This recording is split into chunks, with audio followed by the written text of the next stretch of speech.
Boa noite.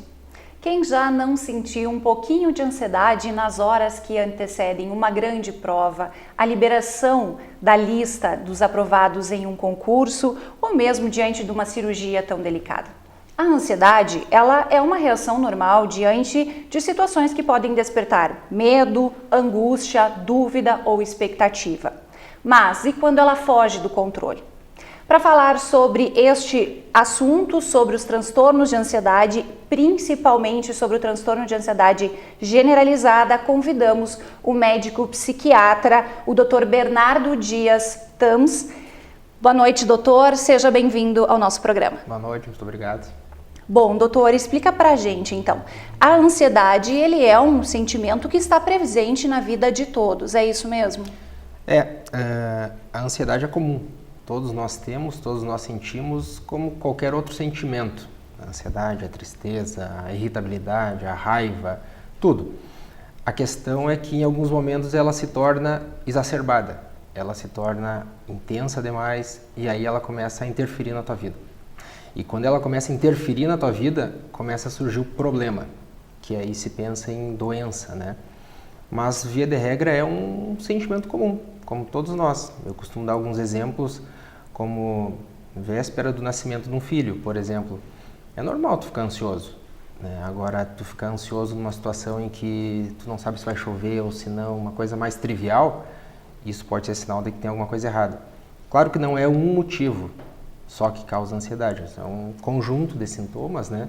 E por um período de tempo mais prolongado, que justifique esse diagnóstico.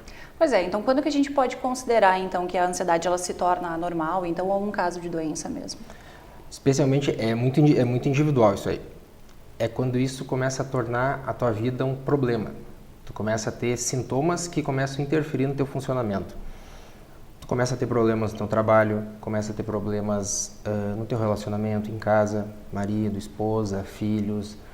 No trabalho começa a ficar uma pessoa às vezes mais irritável, começa a notar que está interferindo no teu dia a dia. Tu já não consegue fazer as coisas com uma naturalidade que tu fazia em outros momentos, porque aquela ansiedade começa a te atrapalhar. Tu começa a ter um desconforto, tu começa a ter um medo, tu começa a ter receio, começa a evitar situações, aí tu começa a te dar conta que aquilo ali está virando problema. Não é mais uma ansiedade tão comum nessa situação, não é mais uma ansiedade como qualquer um pode ter em qualquer momento. Aí já é problema, já é doença. E sempre por um período mais prolongado. A gente vai considerar como doença quando dura um certo período de tempo. Em média, esses transtornos de ansiedade, pelo menos 6 meses, para se considerar como doença. Na maior parte do tempo, né? Via de regra. E são diversos transtornos que são diagnosticados a partir da ansiedade, é isso mesmo? Sim. Vamos pensar que a ansiedade seria como se fosse um conjunto, né? Como se fosse uma piscina e dentro da piscina tem várias boias. Cada boia seria um transtorno de ansiedade.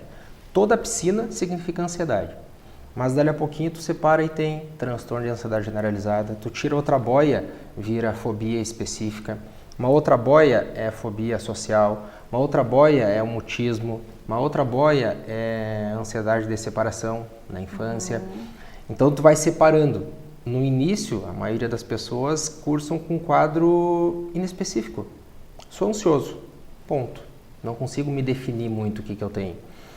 Com o passar do tempo, essa ansiedade tende a ir se organizando e muitas vezes tu começa a ter as características mais definidas da fobia social, da fobia específica, Perfeito. Da ansiedade generalizada. Mas, via de regra, todas elas têm o mesmo núcleo, né, de doença. Que é a ansiedade. Bom, e um desses transtornos, né, que também tem sido bastante diagnosticados, né, nos últimos anos é o transtorno de ansiedade generalizada, né, conhecida como TAG também, né? Isso.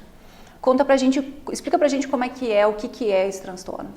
O transtorno de ansiedade generalizada, o TAG, como tu falaste, ele é uma doença que a pessoa tem um sintoma ansioso na maior parte da vida dela, na maior parte do sintoma, da rotina dela, do dia a dia, ela vai ter sintomas. Não é um sintoma específico, como a fobia específica, que é para altura, que é para viagem de carro, por exemplo, enfim. É uma ansiedade para situações simples do dia a dia. Por exemplo, Como tu falou no início, eu tenho uma prova para fazer e me dá um branco na hora da prova. Eu estudei, eu sei tudo, eu estou super bem, eu fiz os simulados, tá tudo espetacular. Na hora da prova, deu branco, não deu certo. Vou apresentar um trabalho na escola e aquele trabalho já começa a me causar um sofrimento muito antes de chegar no momento da apresentação. Ou seja, eu começo a sofrer por antecedência. O problema está lá adiante e eu já estou sofrendo hoje. Isso começa a considerar também o transtorno de ansiedade generalizada. Então é uma série de sintomas físicos como tremores, náuseas, dor de barriga, tem pessoas que têm dor de cabeça, sensação de formigamento no corpo. É uma sensação inespecífica, às vezes uma sensação mais clara, mas muitas vezes inespecífica. Eu estou ruim, eu estou enjoado, eu não sei o que tem. Isso aí tu começa a se pensar no sintoma de transtorno de ansiedade generalizada. Na maior parte dos dias e por um período de pelo menos 6 meses. Ou seja, não é algo restrito a um momento, porque senão a gente pode estar pensando numa ansiedade racional. Né? Vamos pensar num caso como o primeiro que nós falamos. Vai nascer o meu filho semana que vem, eu já estou ansioso desde hoje. Tá bem, tem um contexto para eu estar ansioso, né? Não, eu não tenho esse contexto e mesmo assim eu estou ansioso. Mesmo assim eu estou interferindo no meu funcionamento na escola, no trabalho, em casa. Aí sim. Na própria convivência familiar, né? A agressividade também, às vezes, né, acaba influenciando, né, bastante. Muito, muito. As pessoas, às vezes, têm dificuldade em entender que a ansiedade não é só aquela sensação subjetiva de aperto no peito, uma sensação de uma bola no pescoço que sobe e desce. Não é só isso. A ansiedade também se torna dessa forma, irritabilidade. Então, tem muitas pessoas ansiosas que se tornam irritadas. Eu estou irritado em casa. Eu chego em casa, meu filho pergunta uma coisa, eu já saio brigando com ele. No trabalho, meu colega me solicita alguma coisa e eu já dou uma resposta atravessada para ele. É um sintoma bem importante, muito comum.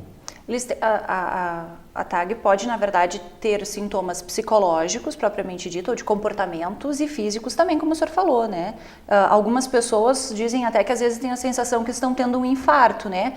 Isso já entra num processo de crise? Como é que essa questão dos sintomas?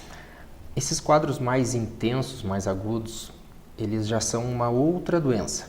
Essa sensação que tu descreveu como estou infartando, estou morrendo, estou perdendo meu controle, já me faz pensar num quadro fóbico, porque geralmente são quadros agudos, intensos, uma duração mais curta. Né? Perfeito. E aí sim já se pensa em transtorno do pânico, por exemplo, ou alguma fobia específica, né? Não tanto a ansiedade generalizada, o TAG especificamente. Ah, perfeito. Ok. E existe, doutor, causas específicas para esse tipo de sintoma ou para essa doença? Ou, na verdade, ela pode ser considerada hereditária? Como é que se entende hoje o nascimento e o crescimento, né, dessas doenças? Ou o diagnóstico, enfim, né? Seja a primeira coisa, se for entender como o transtorno de ansiedade, o que ele seria? Ele é um sinal de alerta do meu organismo de que alguma coisa está errada. O que está errado? Não sei. Tem alguma coisa que não está bem em mim. E aí eu sinto essa sensação desagradável, todos os sintomas da ansiedade. Bom, para investigar esse conflito, essa causa, são conflitos que tu tens na tua vida e que tu ainda não conseguiu dar um nome para eles, na maioria das vezes. Esses conflitos, a imensa maioria, são relacionados à nossa infância, ao nosso crescimento, né?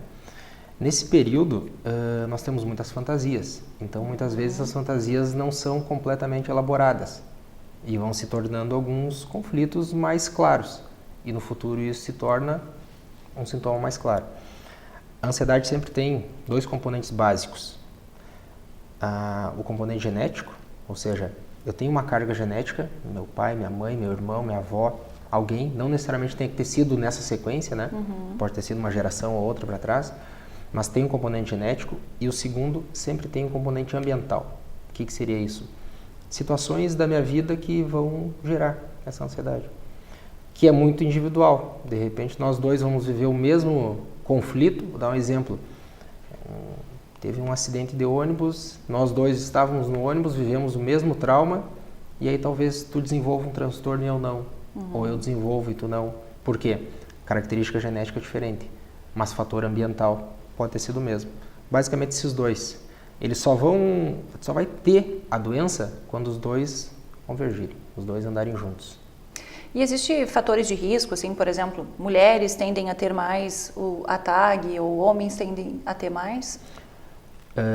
Via de regra, os transtornos de ansiedade são mais prevalentes nas mulheres. As mulheres costumam ter 2 vezes mais os transtornos de ansiedade, especificamente o TAG, né? 60% das pessoas que são tratadas com transtorno de ansiedade generalizada são mulheres. Olha só. Um dado importante e interessante também, né? Porque tu dizer que mais mulheres têm né, são diagnosticadas com o transtorno, né? Doutor, e o diagnóstico, né? Como é feito, como é que as pessoas podem se perceber e depois, né? O tratamento da TAG? O diagnóstico, ele tem que ser feito por um profissional especializado, né? Via de regra, quem faz esse diagnóstico são os médicos ou psicólogos, né? Mais especificamente o psiquiatra e o psicólogo, né? E ele é feito clinicamente, ou seja, não existe nenhum exame que vai dizer que tu tem o transtorno de ansiedade generalizada ou qualquer outra fobia. Aliás, não existe nenhum exame que diga que tu tem qualquer doença psiquiátrica. Os exames que nós usamos são apenas para excluir outras doenças. Então, por exemplo, tem algumas doenças, como doenças da tireoide, que podem dar sintomas que sugerem, algumas vezes, sintomas como depressão, né, falta de vontade, desânimo, ou ansiedade, uma inquietude, uma coisa ruim. Então, tu faz o exame para tu excluir aquela doença, mas não para tu diagnosticar. Ela acaba sendo um diagnóstico de exclusão, sempre. O diagnóstico é basicamente clínico. A pessoa tem os sintomas, começa a interferir na vida, que geralmente é uma coisa gradual, tu não consegue notar isso da noite para o dia, e aí a pessoa vai buscar alguém que vai sentar e vai tentar entender o que está acontecendo. Se aquilo ali é, de fato, uma doença, ou é algo, como nós havíamos falado antes, como um sentimento normal da nossa vida, que em algum momento pode até estar um pouco exacerbado, mas isso não necessariamente caracteriza a doença. Precisa ter critérios para tempo, para duração, para intensidade. E o tratamento, normalmente, ele tem o uso de medicamentos, mas também tem o uso da terapia, principalmente cognitiva, né? A terapia é fundamental. O medicamento, ele serve para tratar o sintoma agudo. Então, por exemplo, eu tenho esse desconforto no peito, esse aperto, essa opressão, essa sensação desagradável, dor na barriga. Isso eu uso a medicação. Para tratar o conflito é a terapia. Então, o transtorno de ansiedade, todos eles, via de regra, funcionam muito bem quando tu consegue associar as 2 modalidades de tratamento. Pode ser feito só com medicamento? Pode. Pode ser feito só com terapia? Pode também. A maioria das situações elas têm uma melhor resposta quando associadas. Especialmente porque os transtornos de ansiedade, via de regra, eles são transtornos crônicos. Pega, por exemplo, a ansiedade generalizada, tu tem a vida inteira. Via de regra, é um transtorno crônico que não tem cura, tem estabilização. A pessoa costuma ter muitas remissões e voltas de sintomas durante a vida. Então ela melhora, volta a ter algum sintoma, piora de novo. Ela vai flutuando esses sintomas durante a vida. E aí entra a importância da terapia, que é um tratamento mais prolongado. Né? A resposta da terapia, via de regra, ela não é tão imediata quanto a medicação. Mas a medicação não tem um efeito tão duradouro como a terapia. Então uma complementa a outra sempre. E existe alguma questão com relação à idade, doutora? A gente, falou que as mulheres tendem a ter mais TAG, né? Existe também uma faixa etária que tenha predominância de casos de TAG? A maior parte dos diagnósticos são feitos pessoas de 20 a 30 anos de idade. É uma faixa muito ampla que tem nos transtornos de ansiedade, mas a maioria dos diagnósticos são feitos nessa faixa, 20 e poucos, 30 anos. Uma porcentagem bem menor de pacientes vão ter sintomas mais cedo, de transtorno de ansiedade generalizada. Sintomas ansiosos, muitas vezes tu vai conversar com alguém e a pessoa vai dizer, eu sempre fui ansioso. Eu tenho isso aí desde que eu me conheço, né? E acaba ficando uma coisa que tu já até acostuma com aquele sintoma, muitas vezes, né? Na infância e adolescência, mais ou menos 10% das crianças e adolescentes vão ter um transtorno de ansiedade. Desses, aí entra uma coisa muito importante, né? Desses 10%, ou seja, 50% deles, vão ter junto um outro transtorno de ansiedade, que tu pode ter 2 diagnósticos, ou seja, eu posso ter fobia específica, alguma coisa, e transtorno de ansiedade generalizada. E mais ou menos 50% das crianças e adolescentes vão ter um transtorno de depressão ou algum transtorno de humor ou o uso de substâncias associados à ansiedade. Porque muitas vezes essas crianças e adolescentes buscam, e os adultos também, na substância, álcool, drogas, uma forma de, entre aspas, tratamento. Aliviar Aliviar aqueles sintomas, né? Exato. Então, até ele fazia essa pergunta. As crianças, então, elas têm um outro tipo de...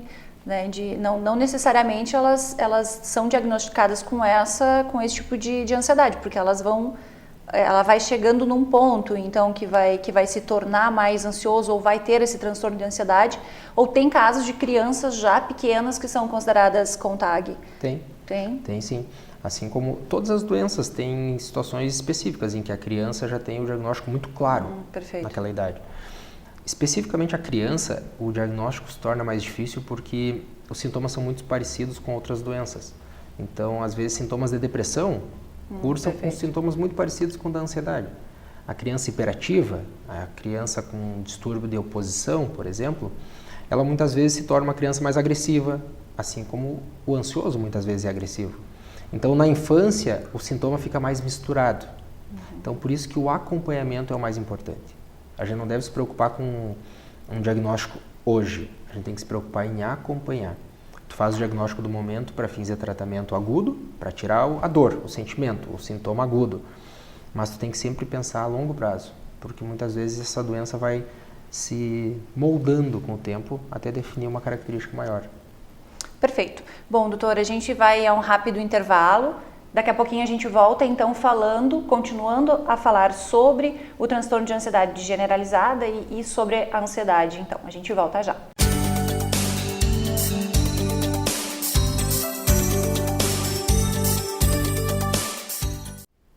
Voltamos com o Câmara Saúde de hoje, falando sobre transtorno da ansiedade generalizada, conhecida também como TAG, com o médico psiquiatra Bernardo Dias Tames. Doutor, a TAG, então, ela também pode provocar ou trazer à tona outros transtornos? Sim. Não só transtornos de ansiedade, mas também outros transtornos de humor, transtorno de uso, abuso de substâncias. A maioria das vezes, a doença, a ansiedade, ela vem acompanhada de alguma outra doença. Pelo menos 50% dos pacientes vão ter algum outro transtorno associado. Qual transtorno?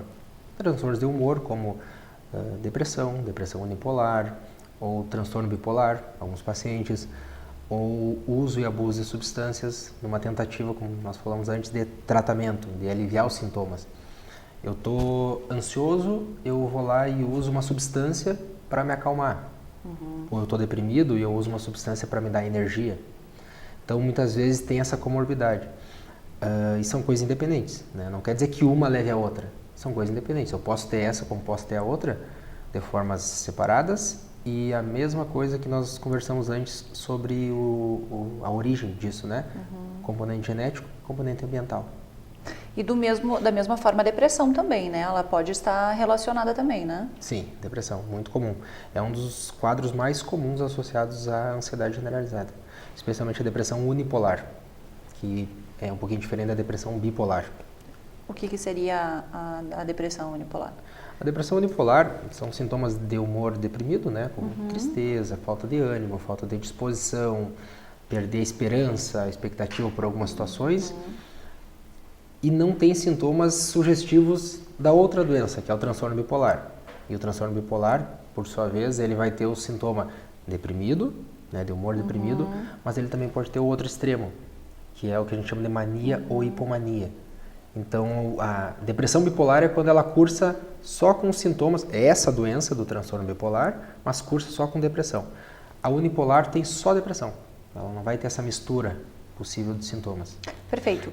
Doutor, e hoje se divulga ou se fala, se comenta mais do aumento de casos e de diagnósticos de TAG ou de outras doenças associadas, né? Isso é porque se está mais informado sobre a doença e as pessoas procuram mais, ou realmente são os fatores ambientais que fizeram com que essas doenças aumentassem? Não necessariamente os fatores ambientais tenham aumentado, é principalmente pela maior busca por diagnóstico e maior conhecimento das pessoas. E também por não existir mais tão forte como era antes a questão do preconceito pela doença psiquiátrica. Há muitos anos atrás, se eu tivesse depressão ou ansiedade ou qualquer outro transtorno leve ou moderado, eu ia passar a vida inteira assim. Eu ia passar a vida inteira morando lá na minha casa, trabalhando, mas sofrendo, sem prazer, angustiado, nervoso, preocupado com o que nem tinha acontecido ainda, mas eu não ia buscar tratamento, porque aquilo ali não dava, aquilo ali era errado, entre aspas, aquilo ali era sinal de loucura, entre aspas. E com o passar dos anos, as pessoas foram perdendo um pouco desse preconceito, apesar de ainda existir, claro, mas foram perdendo um pouco desse preconceito. Então as pessoas buscam mais. Os assuntos são mais discutidos, como nós estamos discutindo agora.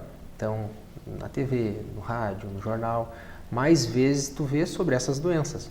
E a partir do momento que tu informa, eu tenho conhecimento, mas eu estou sentindo algo parecido com isso. Por que eu vou sofrer? Eu posso ter ajuda, né? Eu posso ter um acompanhamento psicoterápico, eu posso ter um acompanhamento farmacológico para aliviar meu sintoma e eu ter uma vida muito melhor. Não raro a gente vê no consultório pessoas mais velhas que dizem: eu sofri a vida inteira com isso e hoje eu me trato e eu estou bem. Por que eu não fiz isso antes? Porque antes às vezes tinha alguém em casa que não deixava no sentido de não tem que ir, para que vai te tratar? Exato, nesse sentido, né? Então hoje as pessoas têm mais acesso, né? Por sorte as pessoas têm mais acesso e mais serviços também de saúde que disponibilizam tratamento. Perfeito. Doutor, e a pessoa que tem a TAG, né, que faz o tratamento, que procura, ela consegue se manter no controle ou se livrar, no modo de dizer, da doença, do modo geral? Controle sim, livrar, entre aspas, não. É uma doença crônica, né? Então é uma doença que, a partir do diagnóstico, via de regra, é uma doença que vai até o resto da vida. Ela não te mata, mas costuma morrer com ela. Né? É uma doença crônica, tu vai levar pro resto da vida. Mas tem controle, né? E eu costumo dizer para os pacientes que o objetivo do tratamento é vida normal. A doença psiquiátrica, seja ela qual for, tu tem que buscar a vida normal. Tu não pode ter um sintoma que atrapalhe a ponto de eu não poder funcionar como eu posso e eu não posso ter uma medicação ou um tratamento que acabe interferindo de forma substancial no meu funcionamento. Então tem tratamento, sim, e o tratamento de estabilização é muito bom e muito efetivo. E as pessoas, via de regra, tocam a vida super bem, sabendo que a doença vai ter momentos em que ela volta mais forte, momentos em que ela fica. E aí tem uma coisa muito importante no tratamento. Primeiro, quanto mais precoce o diagnóstico, mais grave essa pessoa pode ficar, porque teve a doença antes. E a gente sempre tem que pensar em lesão neuronal, né? Segundo, as pessoas que não se tratam ou se tratam parcialmente sobre essas doenças, elas vão ter um prognóstico pior. Então, hoje eu sou um ansioso leve. Se eu não me tratar ou me tratar de forma irregular, eu tenho um protocolo que eu tenho que tratar 1 ano, 2, 6 meses, e aí eu me trato 3 meses, estou super bem, paro. Aí eu fico bem 1 mês, 2, 3, 1 ano, 2 e volto a ter doença, volto a ter sintomas. Na maioria das vezes, o próximo episódio, ele vem mais intenso, mais resistente ao medicamento, mais resistente ao tratamento. Então a doença vai cronificando. É como se fosse um calo, que se eu parar de mexer naquele calo, ele vai melhorar. Mas se eu continuar dando estímulo para ele, ou seja, estimulando a doença a progredir, com 40, 50, 60, 70 anos, ela já vai estar bem mais grave do que era com 20, por exemplo. Então a gente tem que tentar buscar o tratamento ótimo, ou seja, o melhor para aquele momento e manutenção. Tão importante quanto tirar do sintoma é manter a longo prazo. E fazer aquela questão da terapia que vai te ajudar a entender o porquê de você estar passando por aquela situação, né? O exemplo que eu dou sobre isso aí que tu falou é o seguinte: eu imagino os transtornos de ansiedade como uma árvore. O tronco, os galhos, a flor, a folha, o fruto, isso são sintomas, é o que eu enxergo. Eu vou ali na praça e eu vejo a árvore assim. É o que eu sinto. É a dor no peito, é o formigamento, é a dor de cabeça, a dor no corpo. Enfim, a ansiedade em si, que eu sinto, que eu vejo. A causa dela é a raiz, ou seja, eu não vejo, mas ela está ali. Por isso que falam de uma doença invisível. Exato. E se tu não tratar a raiz, ela vai continuar crescendo, a flor de um jeito não tão legal, o caule não tão bonito quanto eu gostaria. E aí eu vou ter que usar o veneno, entre aspas, que eles usam para tratar a planta, eu tenho que usar a medicação para tratar aquele sintoma. A partir do momento que, através da terapia, tu trata a raiz, essa fruta vai nascer melhor. Né? Então, se a gente pensar dessa forma, a raiz é o nosso conflito. E a árvore que eu enxergo é a nossa ansiedade. E por isso a questão também dessa, que a gente sempre comenta muito, que é a questão da medicação, no modo geral, né? Não se pode simplesmente parar uma medicação sem o atestado médico, né? Sem a presença do médico, e também não duplicar uma medicação, né, doutora? Isso também é bastante importante de se ressaltar, né? Exato. Os medicamentos que nós usamos na psiquiatria são medicamentos muito seguros, mas são medicamentos que têm que ter alguns cuidados específicos, né? Então, o aumento de dose indiscriminado, assim como a retirada abrupta do medicamento, nenhum nem outro é benéfico. O aumento pode me gerar efeitos colaterais. Então, eu posso ter sintomas indesejáveis a ponto de eu suspender o tratamento. E, às vezes, sintomas muito graves, né? E a suspensão abrupta é a mesma coisa. Tu vai ter um sintoma, muitas vezes, de abstinência daquele medicamento se tu cortar de uma forma abrupta. Tem que se fazer uma redução gradual e, o mais importante, no período adequado. A doença tem um protocolo, tu tem que começar a tratar, quando esbater o sintoma, ali tu conta 0 e dali tu vai começar a tratar o período adequado da doença. Não é tratar o período quando eu comecei, é quando eu entrei em remissão. E remissão dos transtornos de humor e ansiedade significa sem nada de sintomas. Sem nada de sintoma, doença, não aquele sintoma que nós falamos no início. Meu filho vai nascer e eu estou um pouco angustiado. Esperado que eu fique perfeito. Assim, né? Ok. Doutor, e existe uma forma de prevenir? Claro que a gente já falou que é uma questão genética, que já tem essa, né, situação, mas existem situações que podem ajudar na prevenção do transformar em transtorno generalizado, de ansiedade generalizada? Tem, relativamente tem. Não é uma coisa tão simples assim de se pensar porque é muito amplo, né? Mas tem. Vamos pensar que tem os dois componentes, né? O genético e o ambiental. O ambiental, de certa forma, eu consigo controlar em alguns momentos. Então, se eu puder controlar esse aqui, ainda que parcialmente, melhor. O que seria controlar isso aqui? É controlar fatores estressantes, fatores que me gerem uma sobrecarga maior. Não raro tu vê pessoas que, ainda mais na vida tão atribulada como hoje em dia, as pessoas querem correr e tem menos tempo para elas, né? E essa sobrecarga muitas vezes vai desencadeando, vai sendo um fator ambiental, o sintoma da doença. Então a gente começar a se dar conta na questão da sobrecarga de trabalho, atividades de lazer, atividade física é fundamental, faz parte do tratamento. A questão comportamental, então tu tem que ter uma atividade física. Não só para tu tratar a ansiedade, ela não faz bem só para a ansiedade, ela faz bem para a depressão, a atividade física faz muito bem para a cabeça. Do mesmo jeito que faz muito bem para o coração, faz muito bem para o corpo, do modo geral. Tu libera substâncias na atividade física que dão uma sensação de prazer, de bem-estar, de relaxamento, diminui a ansiedade, melhora o padrão de sono, que por sinal, o sono é um sintoma muito comum na ansiedade. Pessoas com transtorno de ansiedade, especialmente ansiedade generalizada, elas têm uma dificuldade, a maioria das vezes, em iniciar o sono, ou um sono muito leve. São aquelas pessoas que dizem, parece que eu durmo, mas não durmo. Eu estou sempre num sono, estou sempre acordado, estou escutando tudo. Ou eu deito na cama e viro para um lado, e viro para o outro, e viro para o lado e não pego no sono. Caracteristicamente são pessoas mais ansiosas. Então o sono começou a atrapalhar, eu estou mais irritado no trabalho, em casa. A própria inquietação, né? Aquela inquietação. Exato, uma inquietação.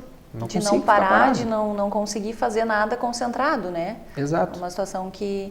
E realmente, assim, a gente escuta muitos depoimentos e de situações exatamente assim, eu começava com aquele meu pé inquieto, né? O pé era inquieto, eu não conseguia mais dormir, eu tinha dor de cabeça, quando eu vi eu já tinha uma taquicardia e os sintomas eles vão aumentando, né? Então, por isso, quando não há o controle, é a preocupação, né, doutora? E essa é uma coisa importante para as pessoas que já têm e já estão em tratamento. Elas têm que se conhecer. Então, a pessoa tem que entender o seu sintoma. Eu estou indo muito bem no meu tratamento e eu começo a dormir mal. Eu estou indo muito bem no meu tratamento e eu começo a ficar inquieto de novo. Eu estou indo muito bem no meu tratamento e eu começo a estar irritado, um pouco mais irritado do que o habitual. Alguma coisa está acontecendo, porque eu não era assim, né? Eu tenho que abrir o olho porque muitas vezes a doença está voltando e ali é o momento de tu interferir. Porque ali tu vai interferir no mais simples dela. Se tu deixar para interferir lá depois, a doença já vai estar tão grave quanto era no início do quadro. E aí geralmente é um quadro E aí mais que difícil. pode agravar até para a questão da crise do pânico, né? Que aí já vai entrar nessa outra situação, né? Pode entrar, né? Pode entrar, porque são diagnósticos diferentes, né? Não necessariamente ela vai transformar no pânico. São diagnósticos independentes. Bom, doutor, então, para finalizar o programa, né? O nosso programa já começa a se dirigir para o seu fim. Qual seria a sua dica, então, para a manutenção de uma vida emocional saudável, né? E de convivência harmoniosa, né? Entre corpo, mente, principalmente. É difícil porque é muito individual isso, né? Mas, via de regra, a gente tem que tentar. Não é fácil, mas a gente tem que tentar ponderar entre o que eu preciso para a minha vida profissional, o que eu preciso para a minha vida afetiva, o que eu preciso para a minha vida social. Se eu conseguir botar esses 3 pilares mais ou menos mesmo nível, eu vou ter uma qualidade maior. Agora, quando eu começo a pender mais para um, o outro vai começar a ficar sobrecarregado. E aí o sintoma entra mais fácil, o sintoma começa mais fácil. Então, se eu sou um cara que estou trabalhando demais, eu estou esquecendo da questão social, lazer, da questão familiar, eu vou começar a ter problemas ali na frente. Talvez não amanhã, mas talvez alguns dias depois, ou seja, um tempo depois eu posso começar a ter essa carga.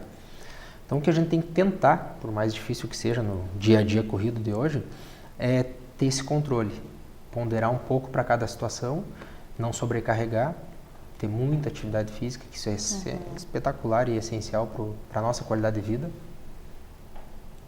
Então tá, bom, doutor, a gente agradece a sua participação, né? O Câmara Saúde está sempre à disposição para tratar de temas importantes que vão realmente beneficiar a nossa comunidade, né? A gente agradece a sua participação. Tá bom, eu que agradeço a oportunidade.